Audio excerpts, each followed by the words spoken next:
we're going to do here, just a little overview of the Audient using this software from SAE. And over here on the left is a detail section that shows what you mouse over on the right-hand side. So we're just going to go ahead and start with the top.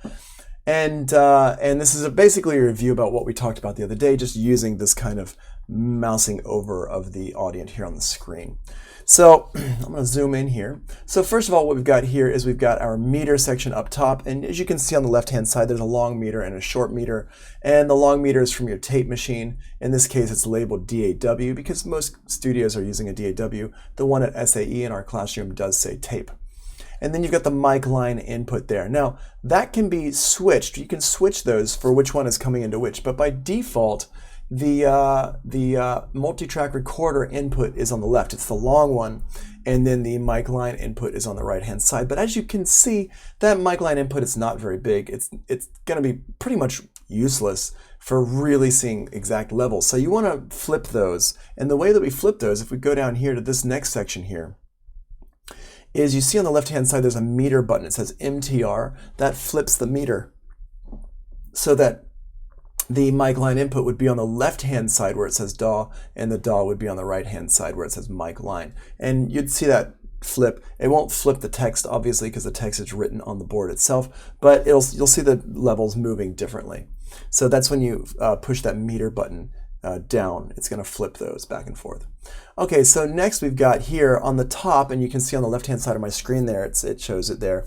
On the top, we've got our DAW input section, or the multi-track recorder input section, and then beneath that it says mic line, which is our input section. So the one that says DAW on the left is our monitor path, and the one on the bottom that says mic line is our input path. And that's really important to notice that.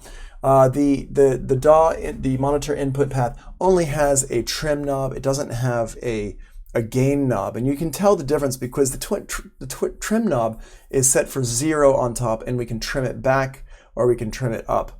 And it's not a preamp. It's not going to add noise into your signal, although if there's noise in the signal coming like through the cable, if you have like bad cables or something like that, or a lot of noise in your studio, you will hear that noise more if you boost it. But it's not a gain boost the same way that a preamp is.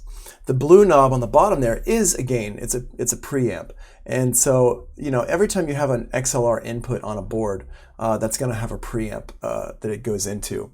You don't have to use that preamp. You can use an external preamp. If you wanted to buy an external preamp, those usually start around, a really cheap one would be like $200 or $300, but you can spend $4,000 on them if you wanted to. And that would have on the back of it, it would have a cable that just goes into the mic, into the line input on your board, usually into the line input on your board.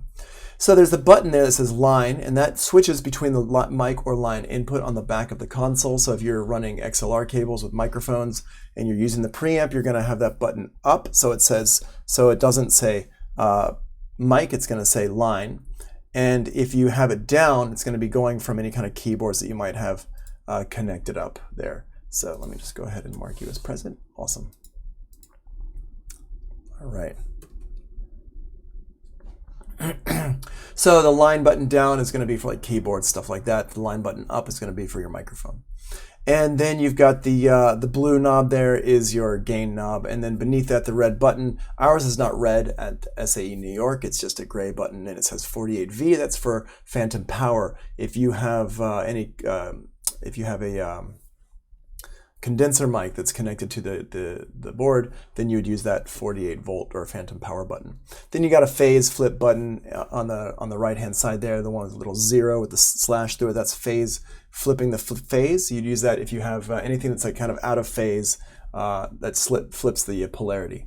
And then you've got the low cut there. So if you were running like a microphone for vocals or something like that, and you don't need all those low frequencies below, I don't remember exactly what what this one is set for, the high pass filter, and this one doesn't say what it is for. Usually they're around 70 or 80 hertz is what that low cut or high pass filter is. And there's two buttons that I didn't really talk about there. That's the insert button. The insert button is when you have insert effects, which we are going to talk about today, like a EQ or a compressor that you want to use external gear for those insert effects. in order for the insert effects to work, you have to push the button in to put that into the signal path. You can connect up your inserts, and if you don't want to use them, then you just don't push that button in, and it's just not going to turn it on. It's not going to insert it into the path there. All right. Beneath that, we have our routing matrix, and the routing matrix is here. Let me just mouse over a little bit. Okay, good, there we go. The routing matrix is here, and this one is a 16 channel routing matrix because this is only a 16 channel board.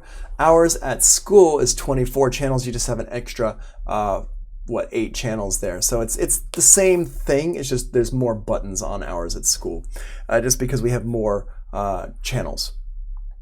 On the routing matrix there, you've got 1, 2, 3, 4, 5, 6, 7, 8. You've got 8 buttons, and then you have a shift button down there in the lower left-hand corner. And the shift button, what that does is it just gets you to those extra 8 channels, so 9 through 16, which it should be noted that you cannot have one channel be sending to both like 1 and 15, for example, which is fine. You wouldn't want to send it to 2 channels to 2 outputs that far apart anyway. So this is your routing matrix, and this goes out to your different bus outs. So if you wanted to go into Pro Tools like input number 11, then you would push button number 11 over here, which would be 3 and shift. If you wanted to go into Pro Tools input number 5, you would press number 5 over here on the left-hand side, or on the routing matrix. That's what these do. They send it to various inputs on Pro Tools. And that's how we have it set up. That's the normal way that people would have it set up into your DAW or your multi-track recorder or something like that, where channel 1 would go into input 1, channel 2 would go into input 2, channel 3, input 3, like that. So you're pressing the button on the routing matrix, and you're also setting up your input on Pro Tools. And you have to do this. If you wanna record from the Audient into Pro Tools, you have to push the button on the routing matrix and set your input on Pro Tools itself. Then you've got your pan button here. The pan button is if you are basically for subgrouping stuff. If you're using this for your mixing and you want to have your channel go to buses 1 and 2, and your buses are down here in the lower left-hand side, down here. These are your 8 buses right here.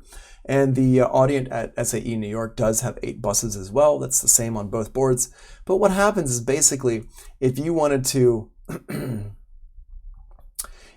send a signal in a mix, if you wanted to subgroup mix stuff, so you've got like, let's say you've got 4 tracks of drums, and you wanted those 4 tracks of drums to go to 2 buses so you can just control those 2 buses, then you would go down here and you'd push the long fader button there on the lower right-hand side, the LF button, and you press 1 and 2 in the top, and that's going to send it to your buses.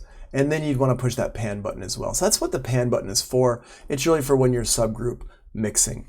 You don't need to use the pan button or the LF button when you're recording into Pro Tools. And that's why I bring that up, is because if you're recording into Pro Tools, you do not need to push that pan button or the LF button. If you're just doing like a basic mix and you're not using subgrouping or anything like that, you don't need to use that pan button. The pan button really is just there for when you're subgroup mixing. That's what it's there for. So most of the time, you can just kind of ignore that pan button, and you can also ignore that LF button. But the other buttons here, you will have to use those quite a bit. All right, moving down here is our aux sends. Now the aux sends are set to go with our, they're set for the long fader by default. And we can see here, there's 1, 2, 3, 4, 5, 6. Now the one at school, at the SAE New York one, has actually 12 auxes. So each one of these has a separate button below that pre button there on the left-hand side that will flip it for the next 2. So 1 and 2 would also be 7 and 8. 3 and 4 would be 9 and 10, and 5 and 6 would be 11 and 12. But again, as I mentioned the other day, that's actually a lot of auxes. To have 12 auxes, that's like a ton. And really what you're going to use that many auxes for would be for extra headphone mixes. If you have like a large group and you need extra headphone mixes. Lon says, now that I see the actual piece of gear, it's becoming easier to understand. Yeah, exactly. And when you get into the Audient, you're also going to understand it. And that's what I was kind of trying to say the other day, is that, you know, don't stress it until you get in there. You know, we have to teach it.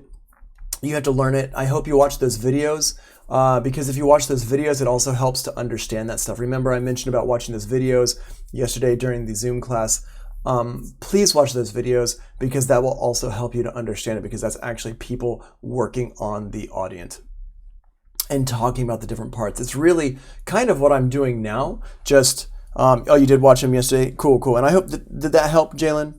I hope that helped to understand a little bit as well. So between this, and then downloading the software, I think, Elon, I think you have a Mac, right? I'm pretty sure you have a Mac. So I would definitely download the software, and that can help you out as well, which would be pretty interesting. Jalen says a little bit. Okay, so don't worry. The more you use it, the more you'll be able to you'll be able to kind of get your hands on it and start using it. The first time you get in there, it's gonna be a little bit like being on a spaceship, because there's so much in front of you. That's okay. Don't stress it. We've got time. Like, I'm not expecting you to learn this in 1 week. We're not going to be teaching about it over the next few weeks. This is the week we're teaching about it, but I will be able to help you out with it. Nick will be in there in school with you, and so you can put your hands on it and have a teacher there with you to help out with stuff. Hey Walter, how you doing? So that's that part. That's the auxes there. Now you see down at the bottom it says QA and QB. That's labeled a little bit differently from what we've got at SAE New York. On ours it just has A and B. It doesn't say QA or QB. This one's a little bit more clear that it is your foldback section. And over here on the right hand side, it does say foldback. It's kind of funny that they say QA and QB, but then they say foldback. I'm not really sure why they call it the foldback section. I'm sure there's a reason for that I just don't know. But the foldback section is basically for your headphone mix. So this is more clear here where it says QA and QB. That's actually a lot more clear that it is your headphone mix there. Now you can see that each one of these, if we look on the left-hand side, there's a couple buttons there. There's the short fader button and there's the pre button. The pre stands for pre-fader. We're going to talk about that in more detail, pre-fader versus post-fader. But essentially what this does is it disconnects the aux send from your fader down here at the bottom. This fader here also controls the signal going to your aux send. So if I have some signals going to a reverb and I turn the fader down, it's no longer going to go to my reverb because it's connected to the fader.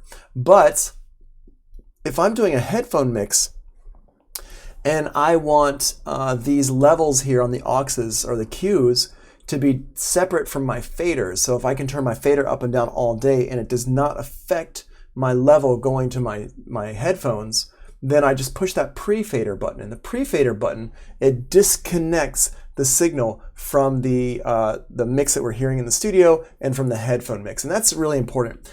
That's very simplifying what I'm saying right now. I don't want to stop and talk about this right yet, not right now.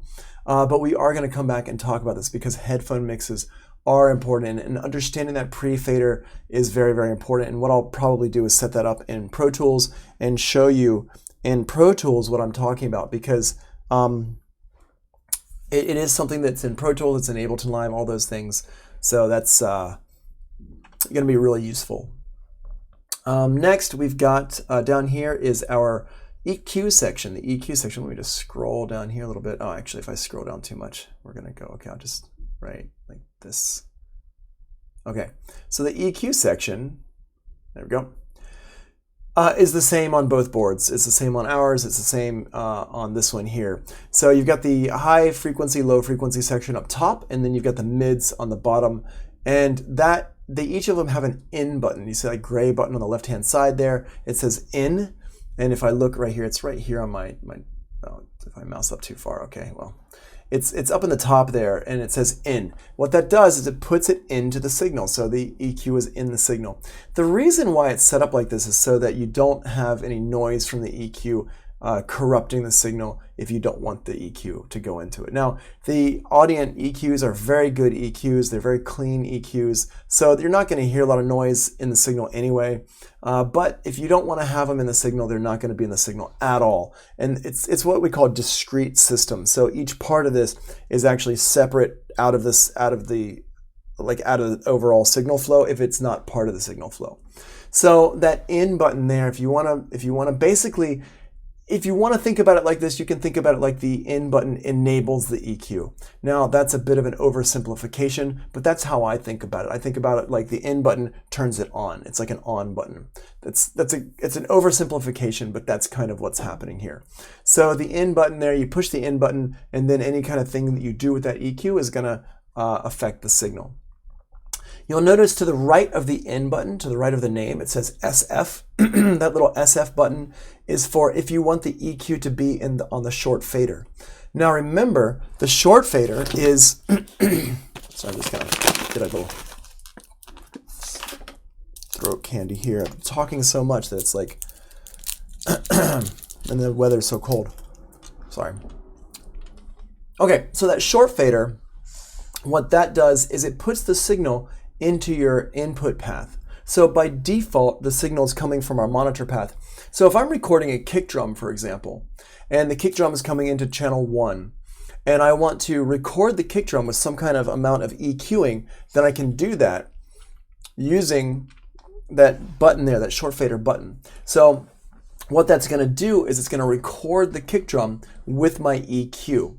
So only push that button if you want to record it with that EQ. If you don't want to record it with the EQ and you just want to use the EQ when you're mixing the song later on, when you're mixing all the parts, you just leave it alone. Don't push that short fader button. But that SF button is if you wanted to record with that EQ. And that's really useful, for example, if you're working on a track and you want to take it home to mix it at home, but you want to use the EQ from SAE on the board, like the Audient board here or the SSL later on in Mod 3, then what you can do is you push that button in there, that short fader button, and it applies the EQ into your signal. Now, be careful when you do this, because if you overdo the EQ one way or the other, remember, that's getting printed. That's actually getting recorded into your actual recording. Now, as a word of advice, if you are boosting your signal, it's easier to take the signal down later. If you are subtracting out of your signal, if you're turning your signal down, that low frequency there, or the high frequency, if you're turning it down too much and taking out of the signal the frequency, then it's harder to get it back later on. So just remember, if you're boosting a frequency, it's easier to take it out later. But if you're taking it out, it's harder to get it back later. There are ways that you can do it. There's plugins that you can buy that can do that kind of stuff that help with that. But it's not something that I recommend doing. So when in doubt, don't take it out. Just leave it. You can always take it out later. So just know that. All right, I'm not going to go into detail about the EQ section because we've already talked about it, but you can see the knobs over on the left for the high shelf, for the shelf section, which is the high frequencies and low frequencies. You've got the button that switches between your frequencies, and you've got the gain knob. For the mids, remember those are fully parametric, and on those you've got your gain knob on the right. You've got up top for each one, you've got the frequency, and then on the left-hand side you've got your bandwidth.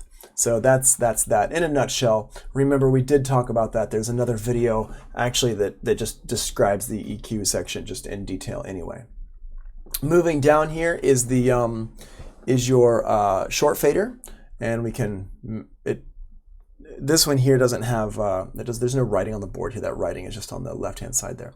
But you've got up top, you've got your pan knob, you've got your mix button. If you want to hear the short fader in the mix, push that mix button, and then you get your source, which says long fader, short fader, whatever. When it's up, it says long fader. When it's down, it would be when this one is up, it's short fader. When you push it down, it would be long fader. So really, it's like, okay, what do you want that source to be?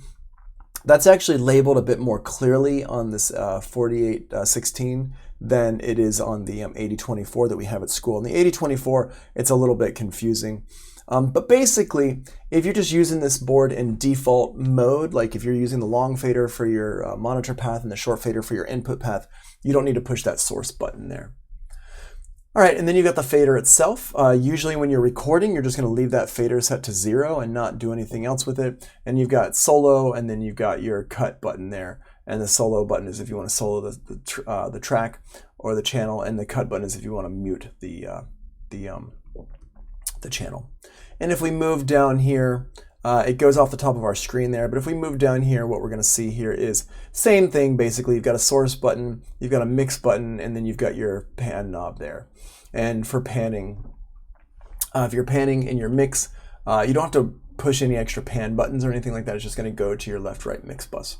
And you've got a cut, and you've got a solo button right here, and then you've got your fader down here. So if we zoom out here a little bit, we can see that's what we've got here. This button here, it's basically the source button, but it's in this case it says flip to flip which ones you're working with here. Is the long fader going to be your short fader going to be your long fader? I know it sounds a little bit confusing. Basically, what I always tell my students in the beginning is just kind of ignore that button. There's two buttons to really don't worry about here, the source button here and down here, the flip button here. Until you have a reason to use it, you don't need to use it. It's on the board to make the board more flexible and the routing more flexible and a little bit, you can use it in different situations, but for learning the board, it's easier if you just kind of forget that it's there. But you will use the mix button. You're always going to need to use the mix button in every mix, and you're always going to need to use that.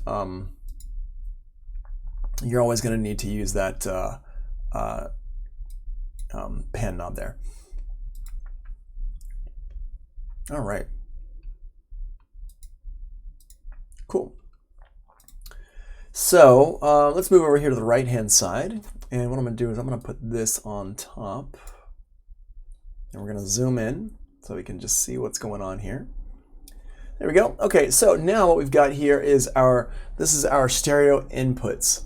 So our stereo inputs is 4 different inputs here, and each one, you notice, basically these are the same as your channels. They're just missing the short fader, long fader, and the aux, not the aux ends. They're missing the well, they are missing the aux ends, but then they're also missing the EQ section. So that's our main difference there. This knob down here across the bottom is basically the same as your fader, not a fader for the volume. And then you've got the mix knob here, and you can see here, let's move down a little bit. Here we go. You can see on the left-hand side there's the mix button there that assigns the stereo to the mix if you want to hear it in your main mix. And you've got a cut and a solo button down there as well. And then up here, you've got a routing matrix for each one. So if you wanted to record it into your DAW, you could do that by pushing one of these buttons here. And you got 4 of them here because each one is stereo. So 1, 2, 3, 4, 5, 6, 7, 8. And then if you push that shift button, it goes to 9, 10, 11, 12, 13, 14, and 15, 16. And this part here, what this is for, remember we talked about this the other day, what it's for is if you wanted to have effects coming back into the board, you can use it for effects. You could also use it, for example, if you wanted to have some kind of a playback unit connected to the board, like a cable to plug in like an iPhone or some kind of MP3 device or some kind of a stereo or something like that, where you can just like turn it on and hit play and hear it without worrying about like pulling up faders and stuff like that on the board. That's what this is for. These are used for playback and also for effects. At SAE in New York, we have the first one set up for reverb. Otherwise, we don't have anything set at SAE New York. The only one we have normaled is that first one that's set for our MIDI verb 4. All right, there's that. Okay, now this part here, this is our overall bus master section here. If we move over to the left a little bit, you can see the bus master trims, and you can see there's 16 of them in this case. On ours, there are 24 because each channel has its own one for sending out. So because we have 24 outputs on the back of our console, we have 24 of these knobs. Now, just keep in mind, more of these bus outs equals more multi-track recording that we can use. So at SAE in New York, we can actually record 24 tracks at the same time.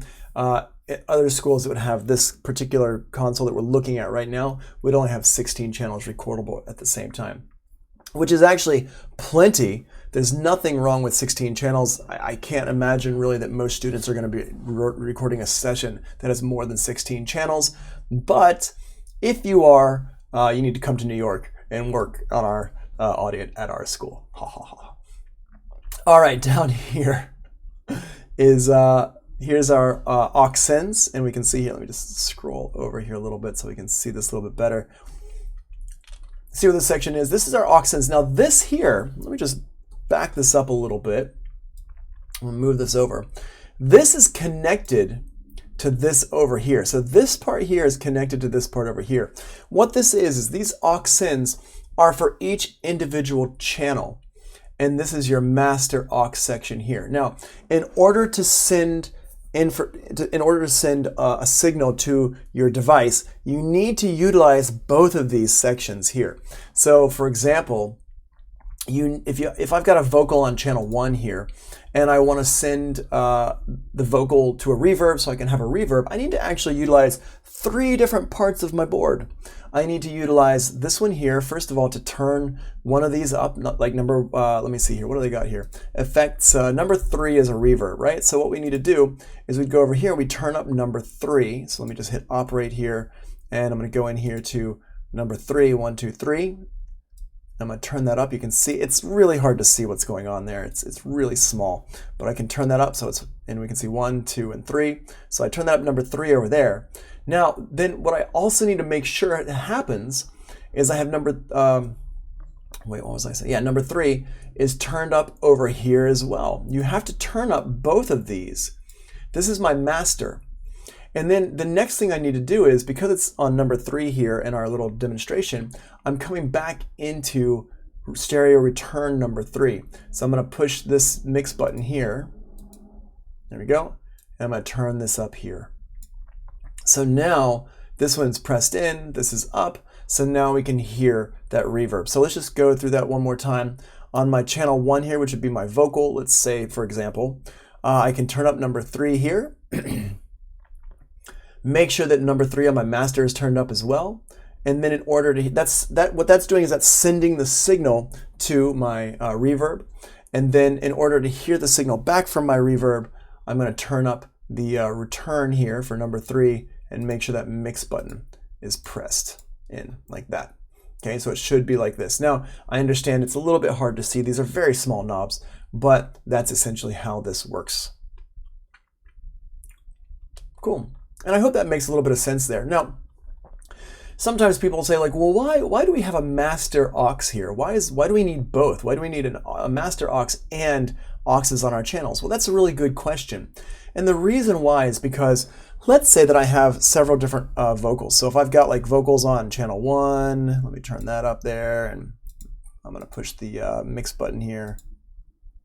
And I've got vocals. Let's say I've got 3 different vocals here. I've got vocals on channel 1, 2, and 3, and they're set like this.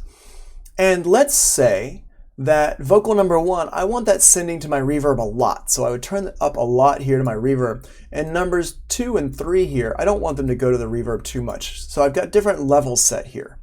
So I got level number 1 here. Let me just zoom in as much as I can.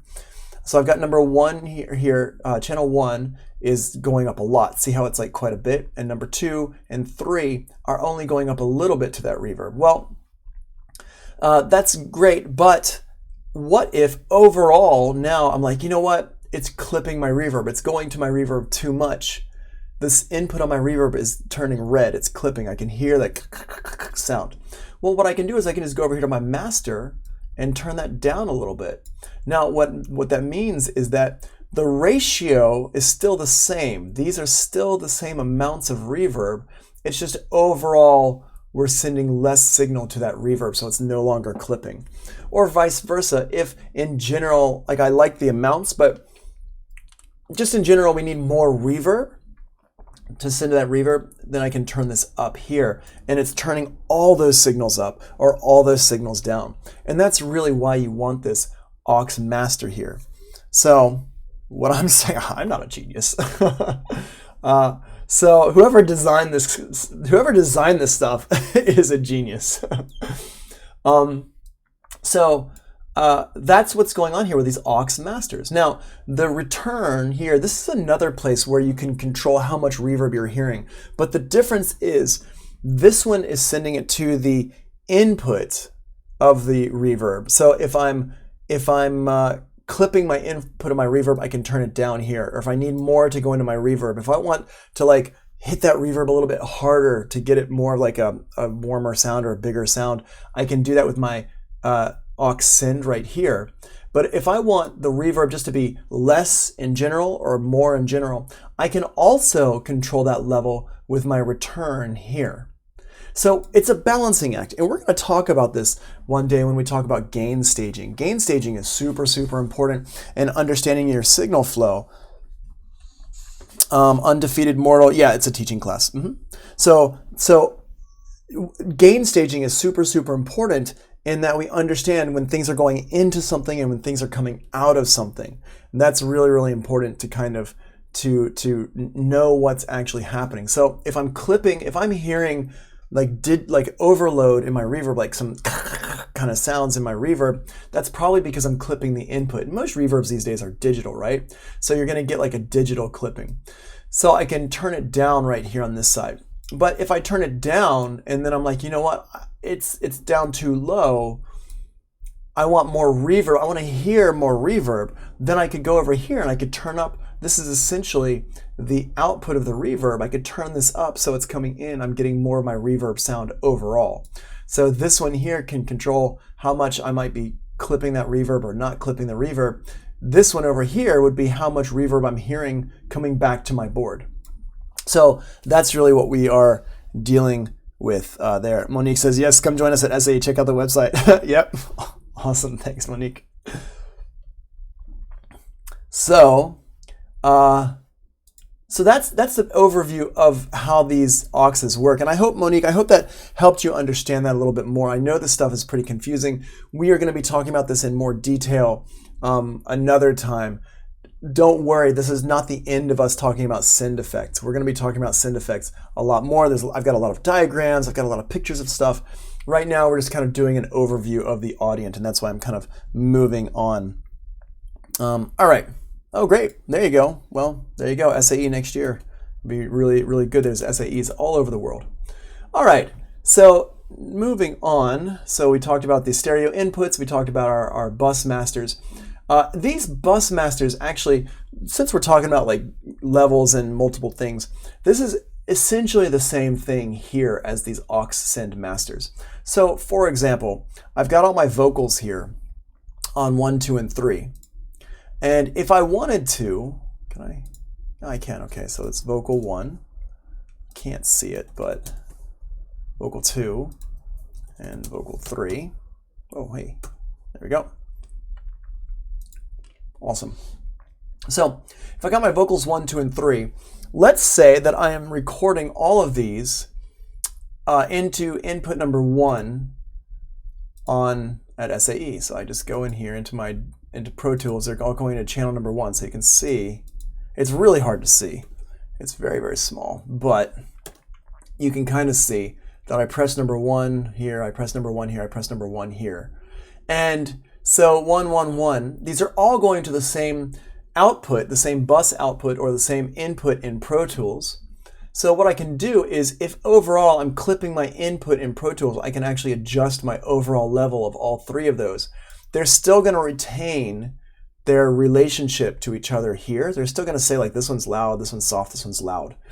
But in general, this knob here is controlling the overall level that's being sent to to my multi-track recorder, and that's what this is for here. So if you're if you are clipping or whatever, then you can control that there.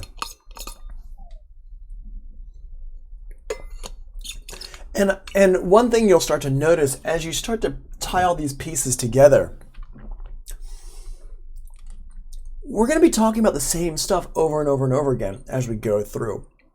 You're going to see me doing this, a lot of this stuff, as we go through the course. And we get deeper and deeper into this. When we talk about Pro Tools, we talk about all the same stuff as well. It's just it looks different. So one of the challenges for you is to think about like, okay, it looked like this on the Audient, or it looks like this on Pro Tools. How do I apply that to this or this or this? How do I take this and apply it to when I learn the SSL? And that's really a challenge. It's not like a hard challenge, but that's really what you need to learn how to do. You need to learn how to generalize these things that we're talking about so you can apply it to all different boards and all different situations.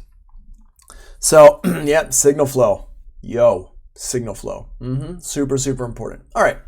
So let's go back. Let's drag this thing. Let's go back to detail mode and pull this back. Oh, well, hell, like this. I'm going to move it down.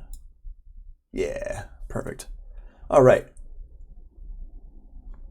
So, all right, so over here we've got our studio section. Remember we talked about this. This is what we're hearing in the studio, and there's two different parts here. You've got the speakers and you've got the foldback section. The foldback section is essentially headphones, and the speakers are speakers. If your studio has speakers in it, then you're going to use the speaker section. If your studio does not have speakers, then you're not going to use the speakers. You're going to use the foldback section there. This question, you're talking about FL Studio, great. If you're talking about the question, how long will the class be on for? We go till about 12 o'clock on Mondays and Wednesdays. And like almost every day. And once I get done with this class, I loop back around and start it over again. All right, so speakers here, they all have the same switches. So let's just take a look at this over on the left-hand side. You've got those buttons up top. That's what we're sending to each part. So you've got three parts we're sending to in the studio. You got speakers and you got foldback A and B. Foldback A and B would be for your headphone mix. Basically, basically it has two headphone mixes built in. And what are we sending over to it? External 1, 2, and control room. Now on the board at SAE in New York, that external 1 and 2 say tape 1 and 2. It's essentially the same type of thing, but they call it external 1 and 2. They've actually got it set up a little bit differently. I see what they're doing here. They're setting it up a little bit differently. So this one here is set up so your tape return could have like your MP3 player connected to it or something like that, which is fine, totally fine. So we'll talk about that there. But on the one at school at SAE in New York, it says tape 1, tape 2. So the external 1 and 2 basically is for any kind of external input thing like a MP3 player, your phone, something like that. And then you've got control room there, and the control room is coming from the control room. So whatever you're hearing in the control room is what they would hear in the studio. This is great for if you just want to do a quick like, hey, this is what you guys sound like, and then you just hit that control room button, you turn it up for them, and they can hear it what's coming from the control room. If you're doing like a mix as you go, you can show them what the mix sounds like really quickly. The QA and QB is when you're creating a separate headphone mix. So QA would be for foldback A and QB would be for foldback B most of the time. So what this is for is so if you have like let's say you have two musicians in the studio and you've got like let's say you've got a vocalist and a guitar player. And the vocalist wants to hear a lot of vocals and a little bit of drums and a little bit of guitar, a little bit of bass. And the guitar player wants to hear a little bit of vocals, but a lot of drums, a lot of guitar, a lot of bass. You can actually set up different mixes for each one. And you may have already talked about this in mod 1 a little bit. Let me just put this in operate mode. So over here, we can set this up. So this is our A. So our vocals are here on the first three, right? We've got our vocals set up on the first three. And let's say we've got drums. Let's just do a stereo drums and then guitar and bass like this. So our vocalist, if they're plugged into headphone A, they would be hearing a lot of vocals and some drums, some guitar, some bass. But if our guitar player is on B, we can turn it up so they're hearing a little bit of vocals and a lot of drums, stereo drums, and a lot of guitar and a lot of bass. And if we wanted to do this, we would also have to push this short fader, the pre button as well, if we're doing a headphone mix. And again, this is like an overview of stuff. It's like a rough overview. We're going to come back and talk about this in detail. And we're going to do it, I think it's today we're actually going to be talking about it. I forget off the top of my head. But essentially, what's happening is this. You can see this right here. A is set up like this, where it's a lot for the first three channels and then a little bit for these other channels. And then B is set up for a little bit for these channels and a lot for these other channels. Think about these as volume knobs for that person. So these are volume knobs for A, whoever's on A, in this case it's our vocalist. And this here is volume knobs for B, whoever's on B, in this case, our guitar player. And now what we do is we go over here and we push the button for A and B, like that. So it's just set up, and then we set up our send like this. This is our general overall amount. And we also, and this part's a little bit confusing, we also have to make sure we turn it up here. And essentially you just turn it up like this. Now, the step that we're missing from this that you don't really see is in the studio itself. In the studio itself, the person has a headphone amp right there that they plug into, and that has its own volume knob as well. And the volume knob that's in the studio allows them to make it louder or softer in their headphones, just overall louder or softer. So if we wanted to, if they say, I need more vocals, if the vocalist says, I need more vocals, then you come over here and you turn up the vocals even more. Let's crank those suckers up right there. Boom. So you turn them up even more. If the guitar player says, this sounds great, but I need less guitar because I am a guitar player, I don't need all that guitar, well, then we come down here and turn the guitar down. And that's associated with what's going on down here. So this here would be drums left, and this one here would be drums right, and this one here could be would be bass, and this one here would be guitar. So it's kind of like a little matrix here. So the vocals are here, and so that's controlling the levels to the vocals of the vocals to whoever's on the other side of that headphone amp. So you got this right here and this over here. So that's essentially what's going on with this headphone mix. And that's how we would use these down here. Oops, let me just come in. Let me grab this other page over here so we can see actually what's going on. Boop, there we go. Detail, there we go. Okay. So that's that there set up. So you can see all those in detail there on the left-hand side. That's like a zoom in. And you have a solo button. The solo button, what that does is it puts that foldback mix into the control room there so you can hear it in the control room real quick. And then Rondell says, can you use one of the auxes as an extra headphone cue? Absolutely, yes. 100%, yep. You can totally do that. You just have to make sure that you have it patched in properly on the patch bay, which we'll be talking about later on today. So if you want to use an aux as an extra headphone send, if you have like 4 players and they all want to hear different mix in their headphones, then you can totally do that. Yep, and I'm glad you asked that question because that's something I normally talk about as well. So that's our studio section. Now if we mouse over here to our control room section, it looks different, but it's kind of similar-ish. You've got the source select here on top, mix, external 1, external 2, and DAW. That's basically what those external 1, 2, and control room buttons are. That's for your source. It doesn't say source, but trust me, it's the source. Now at SAE, for the mix is what's coming from your faders. And external 1 and external 2, those are labeled tape 1, tape 2, and DAW is labeled tape 3. So you can see there's a little bit of difference here, how they're set up, but essentially, if you are, the way this is kind of labeled, it's labeled so that they're expecting you would put like a cable for an iPhone or something into external 1 or 2. And then the DAW would be, if you want to hear what's coming from your DAW, there might be a separate output for the DAW, something like that. But if you want to hear just your mix that you're working on, you're going to press that mix button. Now at SAE in New York, it's the same. They have the same inputs on the back. It's just they're labeled differently on the front here. Instead of external 1, 2, and DAW, it says tape 1, tape 2, and tape 3. You could use them for the same thing. So we don't have it set up like this exactly, but with the patch bay you can set it up so you can just take 2 patch cables and plug it in, and then you could plug in your iPhone or your computer or something to one of those tape 1, tape 2, or tape 3 inputs, and we'll explain that a little bit later. But the mix button is what you're going to have pressed like 90% of the time. When you're at SAE in New York, when you're working in the Audient and mixing stuff, you're going to have that mix button pressed because that mix button is what's coming from all the channels on the board. So you want to have that pressed most of the time. Then you have the speaker select down across the bottom there, and you've got 4 different speakers to choose from: main, alt 1, alt 2, and alt 3. Now, obviously, I hope obviously, this only works if you have 4 sets of monitors plugged into your system. So a lot of big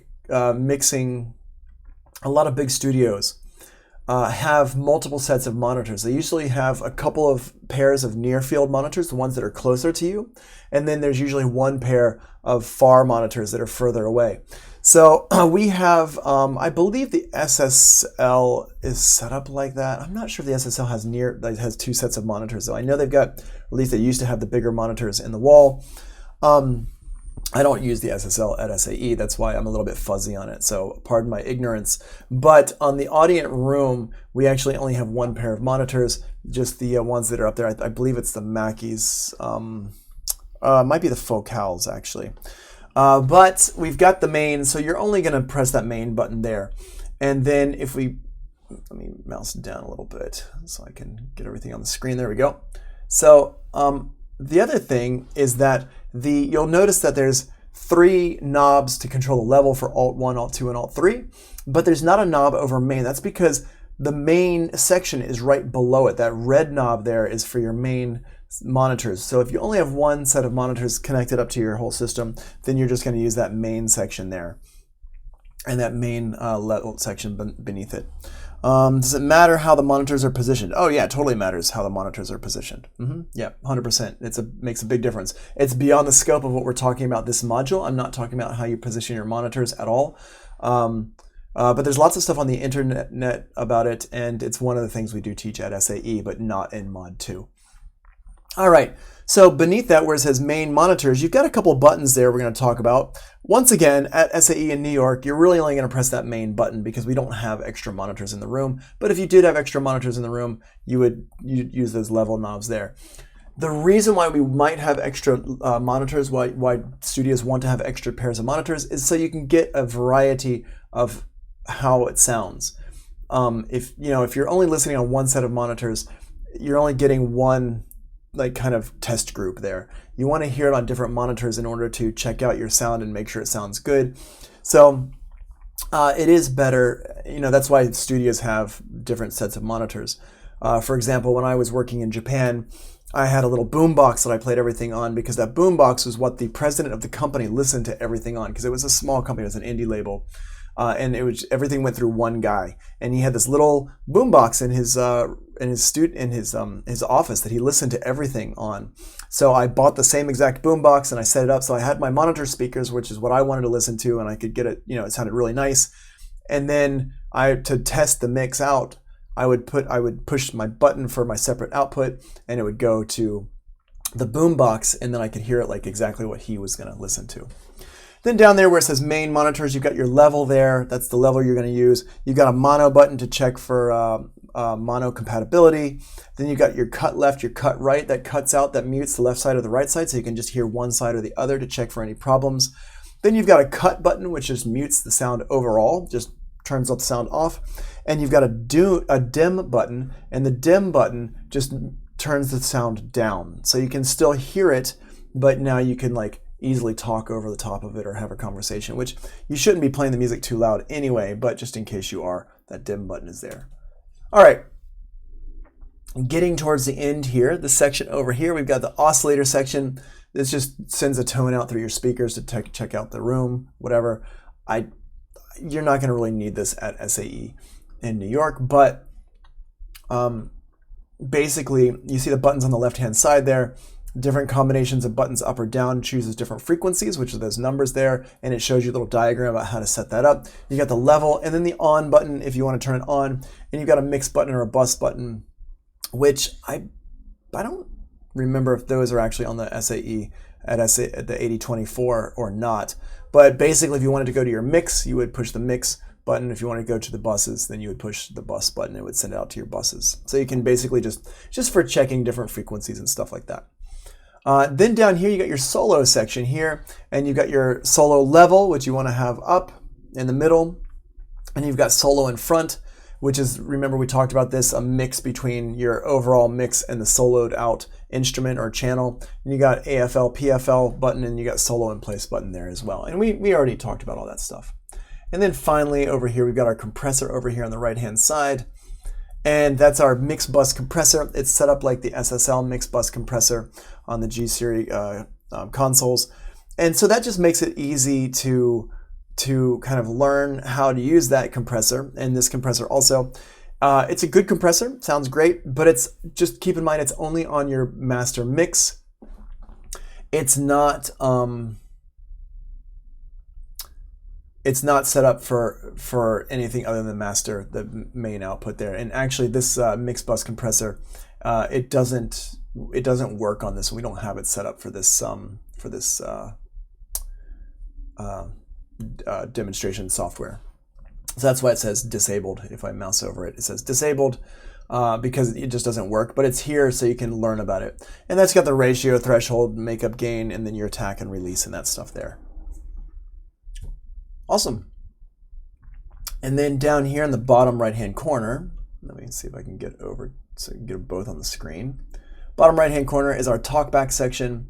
And the talkback section here is communicating to your people. There's a microphone in the room. You'll see it when you go in there. There's your level. You turn that up. And then the foldback talks to the headphones. You got Slate. And then SLS talks for the speaker system we talked about before. Now, if you are using the software, remember that the transport down here does not exist on the real SSL. Sorry, the real Audient board at school. And then down here in the bottom part is the buses. And then each bus has a pan knob and a mix button there to send it to the mix. And you've got a cut and a solo button for the bus as well. And then you've got your fader there for the buses. And that's what's up.